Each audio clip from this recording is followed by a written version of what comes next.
ये हमने अभी इंजन को खोला है। तो खोलने के बाद हमने इसको जज किया तो पता ये देखें, इसका ये जो 2 नंबर पिस्टन है ना, ये फ्लश हो चुका है इधर से। ये देखें, ये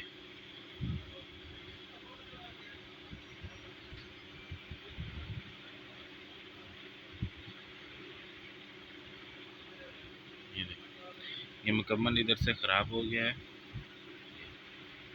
और अंदर से इसका ब्लैक का जो स्लीप है ना, वो भी पूरा ख़राब हो गया है।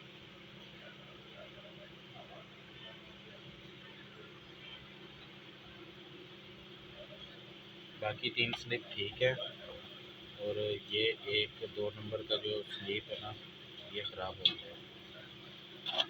ये इंजन गर्म हुआ है तो ये इस वजह से क्रैंक इसकी घूम नहीं रही थी, ये इसने इधर से स्लीप को पकड़ा हुआ।